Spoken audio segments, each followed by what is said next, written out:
Good afternoon dito sa akin at good morning po sa inyong lahat dyan mga kamista sa Pilipinas at kung saan man po kayo nandoon lupalop ng mundo na nanonood ngayon sa akin.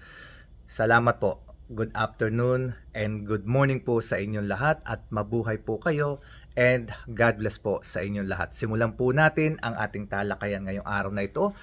Welcome back po sa ating channel muli at pag-uusapan po natin, bibigyan natin ng konting komento, reaksyon itong napipinto na pamamaalam ng 5 senador sa Senado ngayong 2026. Pag-uusapan po natin, bibigyan natin ng konting talakayan, konting impormasyon at sana po mag-participate po kayo, magbigay po kayo ng inyong komento kung ano ang sa inyong palagay ang mangyayari at nangyayari mga kamista. So bago po tayo magsimula ay hayaan niyo po munang imbitahin ko po kayo na kung bago po kayo sa aming channel dito sa Mr. Randy React, please subscribe, like and share po mga kamista. Tulong niyo na po ito sa amin para po sa aming advocacy na pag na-monetize na tayo at kumikita tayo ay makatulong tayo sa mga abandoned child po. Yan po ang ating advocacy to help abandoned child. Hindi man po malaki pero kung ano yung maibibigay natin na may tutulong natin sa mga abandoned child po na inaalagaan po ng ating mga religious group katulad po ng mga pari at madre at meron din po mga organization dyan na kumukupkup ng mga bata na inabandona at sana po matulungan nyo kami sa pamamagitan ng panonood po ninyo sa aming mga vlog. Tapusin nyo po lamang kung medyo naboboring po kayo pero hihilingin na namin ang tulong ninyo. Tapusin na lamang po ninyo yung video para matulungan nyo po kami na magawa yung aming advocacy, katulong kayo sa pagtulong sa mga inabandonang mga bata. Without further ado, maraming salamat po. Simulan na natin itong ating talakayan. Okay, yung pong nakita po ninyong picture, dyan po sa title natin, yan po ang pag-uusapan natin. 5 tao po yan, 5 senador. Uunahin ko na po si Senator Bong Revilla. Siya po ay tuluyan ng namaalam.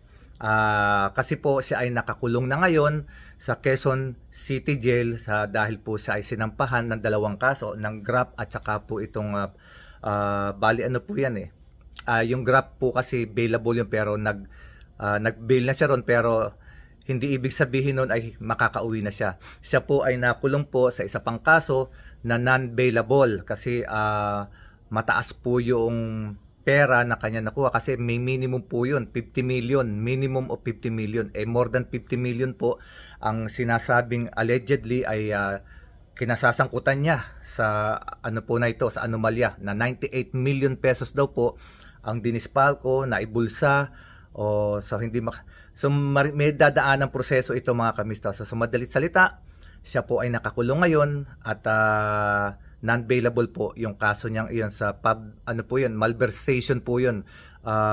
Falsification of public documents with malversation. At ang yung minalverse nga po, yung winaldas ay 98 million pesos. So mga kamista, yan po ang unang senador na namaalam sa Senado ngayong taon 2026. Sundan naman po natin itong napipinto na isa pa at mukhang nalalapit na rin. Ito pong si Senator Bato. Tama po mga kamista. Si Senator Bato naman po ay sasampahan na ng reklamo nitong si former Senator Antonio Trillanes.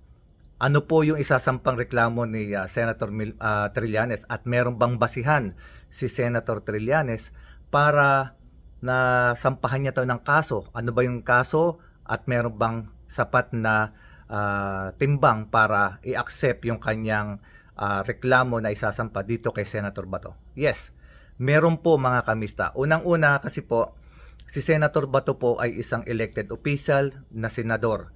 Siya po ay kinakailangan maglingkod sa bayan at umattend ng mga sa araw-araw na tawag dito, pagganap sa kanyang tungkulin. Kailangan niyang pumasok sa Senado, kinakailangan niya makipag-participate, gumawa ng batas or mag-repeal ng batas para sa ikabubuti ng mga mamamayan. Kinakailangan din niyang bumoto kung mayroong pagbobotohan, kinakailangan niyang mag-participate sa lahat ng mga committee hearing, at kung mayroong naka-assign na committee sa kanya at siya ang head, ay kinakailangan niya itong gampanan para po sa ikabubuti ng mga mamamayan. Pero sa sitwasyon po kasi ni Senator Bato, siya ay medyo matagal nang hindi pumapasok. At dahil nga po sa hindi niya pagpasok sa Senado, ito po ay magkakaroon ng malaking impact sa kanya na maaari pong ikatanggal niya sa Senado or mabigyan po siya ng suspension pa.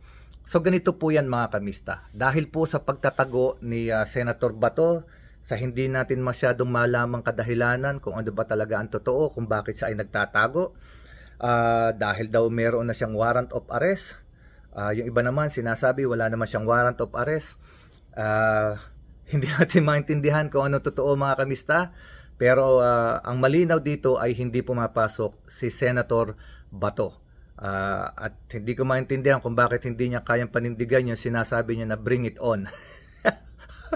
Kasi hinamon niya yung mga mag-aaresto sa kanya na bring it on, pero wala pang warrant of arrest, nawawala na siya. At sinabi pa niya na kay Trillanes na make my day. Pasensya na kayo, natatawa ko kasi ito yung mga salita na hindi kayang panindigan itong ating matigas na senador. Bato pa naman. Ang alam ko sa Bato matigas. Pero tuloy po natin mga kamista. So ngayon po mga kamista, ay handa na pong sampahan ng kaso ni dating Senador Antonio Trillanes itong si Senator Bato para po siya ay maparusahan sa kanyang hindi pagpasok sa Senado. Ano po yung po pwedeng mangyari? Pwede po siyang mapatawan ng suspension muna. 3 buwan na suspension dahil ito pong reklamong ito ay isasampu po sa Ethics Committee ng Senado. At kasama po kasi sa trabaho ni Senator Bato ang pagpasok. At dahil nga po siya ay laging absent, siya ay maaaring madisiplina, sampahan ng disciplinary action ng kanyang mga kasamahan. So ganito po yan mga kamista. Kung hindi pa rin papasok si Senator Bato at matuloy na maisampa ni Senator Trillanes ang kanyang reklamo labang kay Senator Bato, siya ay posibilidad at malaki ang pag-asa na siya ay masampahan ng suspension. At bukod pa nga po dyan, hindi po lamang suspension ang maaari pong isampa sa kanya dahil sa hindi niya pagganap sa kanyang tungkulin.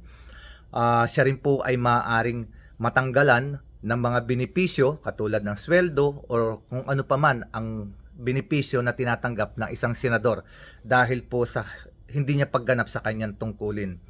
At pinaka-worst po na mangyayari ay maaari din po siyang matanggal bilang isang senador, ngunit ito po ay nangangailangan ng boto na 2/3 ng buong Senate member. So kung 24 po yung Senate member, kinakailangan po ang bumoto sa impeachment niya ay more than 2/3 or 2/3 po ng populasyon ng ating senador. So yun po ang kinakailangang makamit na boto para siya ay matanggal.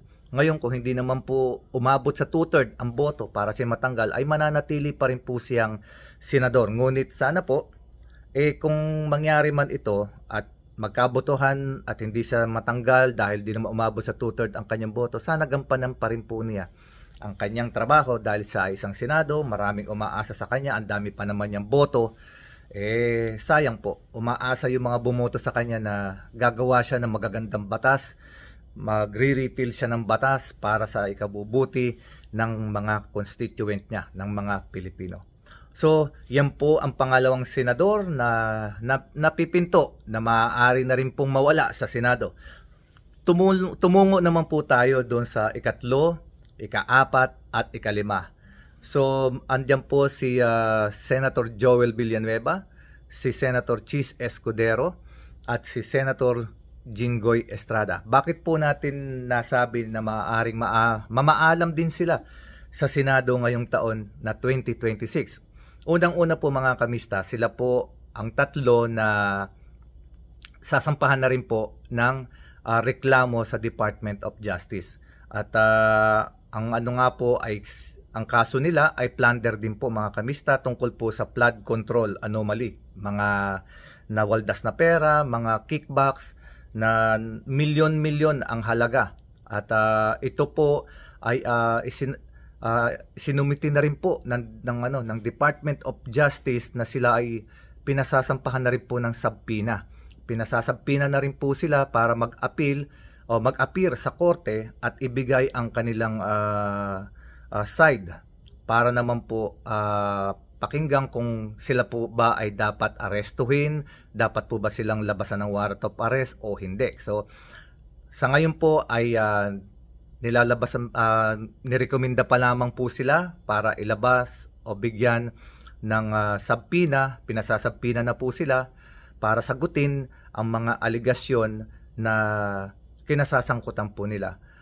Ito pong actually si Jinggoy Estrada, meron po itong kaso na muling binuhay po sa Sandigan Bayan. Ito po yung kaso niya, tungkol pa po ito sa PDAP, tungkol pa po ito doon sa kaso nilang dalawa ni Bong Revilla. Magkasama po sila ron, ni Napoles at saka ni Johnny Enrile, silang apat po. Pero kung matatandaan yung mga kamista, nakulong na itong si Jinggoy Estrada sa the same offense. Kaya lang po siya ay nabigyan ng bail, nakapansamantalang kalayaan, at yan nga po ay nakaapila pa. At ngayon nga ay muling binubuhay ito, at bukod pa roon, siya ay sangkot din sa panibagong anomalya dito naman sa flood control, which is a big different doon sa previous na kanyang kinasangkutan na yung PDAP, yung fertilizer sa scandal. That was milyon lamang ng mga panahon ngayon. Pero ngayon ay siya ay nasasangkot naman sa mga bilyunan na anomalya sa Department of Public Works and Highways. So, gayon din po, ito naman po ang isang butihing nating dating speaker na si Chis Escudero, na siya naman po ay nasasangkot din sa anomalya ng DPWH dahil po siya po ay allegedly ay nag-ano rin daw po, may mga nakikinabang sa kanya, yung kanyang contributor, yung kanyang kamag-anak na pinapasahan daw po niya ng mga project, at yung kanyang mga bayaw, at di umano ay bilyon-bilyon po ang naipapasa na project sa DPWH. Siya po ay konektado daw po dahil ito po ay kanyang mga kapamilya, at siya ay isa sa mga proponent na nagbibigay dito. So, this allegation comes from Secretary Bonoan ng DPWH. Kaya po kasama po si Chis Escudero sa mga may kaso. And at the same time, kasama po siya sa pinasasampahan po ng subpoena. At kailangan din po niyang sagutin ito sa lalong madaling panahon na ma-receive niya ito kung siya ba'y karapat-dapat na masampahan ng warrant of arrest or hindi. So, ang sumunod ay si Joel Villanueva. Si Joel Villanueva po, mga kamista, ay ganun din po ang kaso. Parehas po sila ng kinasasangkutan ni Jinggoy Estrada at ni Chis Escudero dito po sa flood control project. Pero meron din pong binubuhay na kaso sa kanya. Ito po yung dismissal po niya noon na ang ombudsman ay si dating chief si Conchita Carpio, na dapat po siya ay hindi na dapat nakatakbo bilang isang senador dahil po siya ay may kaso na hindi na po siya karapat-dapat pa na maupo bilang opisyal ng gobyerno. At ito nga po ay binubuhay muli sapagkat nakitaan na mayroong mga lapses doon sa nangyaring iyon at dapat po ay iyon iserve. So sa ngayon po, bukod doon sa kaso niya na iyon before, ay meron din po siyang kaso na kinasasangkutan dito po sa flood control. Majority po ng mga flood control projects na ito ay nasa Bulacan. At billion din po, milyon, almost billion or more than a billion pesos din po ang pinag-uusapan, and allegedly siya ay sangkot, mga kamista, sa mga kickback na malalaki. At siya ay tinuturo din ni Secretary Bonoan at ng kanyang mga dating district engineer ng Bulacan District 1. Medyo magagalit ako dito dahil sa ako ay taga Bulacan at isa kami sa mga nalubog, mga kamista. At kulang na nga lang po ang aming mga kababayan dahil po sa baha na yan, dahil po sa laging nakalubog ang aming mga bayan karamihan sa mga bayan sa amin sa Bulacan. Kulang na lamang po ang mga kababayan namin ay tubuan ng palikpik dahil lagi nakalubog sa baha. Marami po kaming kababayan na kulang na lamang yata ay magkaroon na ng pandemic sa Alipunga. Yan po ay dahil sa mga aligasyon ng korupsyon sa DPWH na kinasasangkutan ni Senator Joel Villanueva. Si Joel is Lord kung tawagin ng mga karamihan, mga kamista. So, mga kamista, yan po ang 5 sa maaaring mamaalam na. Pero ano po yung ating si Nardong, yung anak ni Nardong Putik na meron ding anting-anting, ang kanya pong anting-anting ay hindi tinatabla ng hiya. Dahil nakulong na noon, nakulong pang muli ngayon. Itong masaklap, mga kamista. Hindi pa rin po isinasauli ng anak ni Nardong Putik itong 124 million na ipinasasauli sa kanya noong siya ay unang pinalaya dahil sa kanyang kasalanan sa PIDAP. Alam nyo, mga kamista, ito namang si Bong Revilla, siya ay napalaya dahil sa pangako ni Digong. Hindi naman siya nakalaya dahil sa inaabsuelto. Meron pong video na itong si Digong ay nung nangangampanya ay tinanong nung ng mga supporter ni Bong Revilla at that time kung ano raw ba ang kanyang posisyon kay Bong Revilla dahil namimiss na raw po ng kanyang mga supporter itong si Bong Revilla dahil nakakulong at that time. Ano raw ba ang maitutulong ni Duterte pag siya ay naging presidente na? At ang tugon po ni Duterte rito ay ganito. Tutulungan daw po niya si Bong Revilla na makalaya. Pero hindi raw po niya na ipapangako na mabubura ang kaso ni Revilla dahil yan po ay nasa record na ng ating mga hudikatura, ng ating mga hukuman. Yan po ang katotohanan. Kaya po siyang palabasin talaga ni Digong. Pero it doesn't mean na mabubura ang kanyang kaso. Dahil hindi naman po talaga na-absuelto or na-acquit itong si Bong Revilla sa kanyang kasalanan na plunder din ng panahon na yon. At ngayon pa man, kahit siya ay pinalabas at pinalaya sa tulong ni Digong, ay pinasasauli pa rin po naman ng Sandigang Bayan ang pera na kanilang naibulsa. Ito po yung 124 million. Ang masakit, mga kamista, itong si Bong Revilla ay muling bumalik sa kulungan pero yung 124 million na ipinababalik ay hindi po nakabalik. Hindi po nakabalik sa pondo ng bayan. Yan po ay nananatiling nakakulong kung saan man inilagay ni Bong Revilla. So hanggang dito na lamang, mga kamista, at konting reaction naman po dyan at comment ilagay po ninyo at babasahin po natin. And I hope you will continue to support our channel at ang pakiusap ko na lamang po para po matupad yung ating advocacy na makatulong tayo sa mga abandoned child na nasa pangangalaga po ng mga religious group, ng mga madre, ng mga pare at iba pang organization na nangangalaga sa kanila. Hindi man po natin sila matulungan lahat pero baka tulong tayo sa ilang grupo, hindi man kalakihan, pero ang maganda doon ay bukal sa ating kalooban at handa tayong ibigay yung makakaya natin.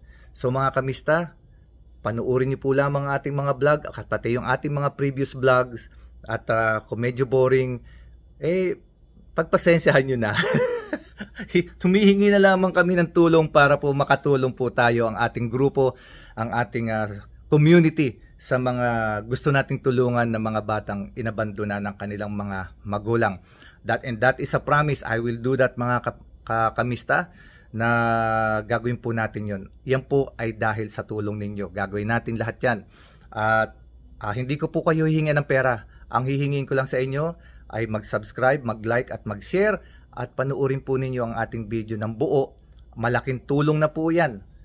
Diyan po lamang ay pagka nagkaroon tayo ng na-monetize ay maaari na tayong makatulong kahit papaano doon sa mga bata na abandon po ng kanilang mga magulang.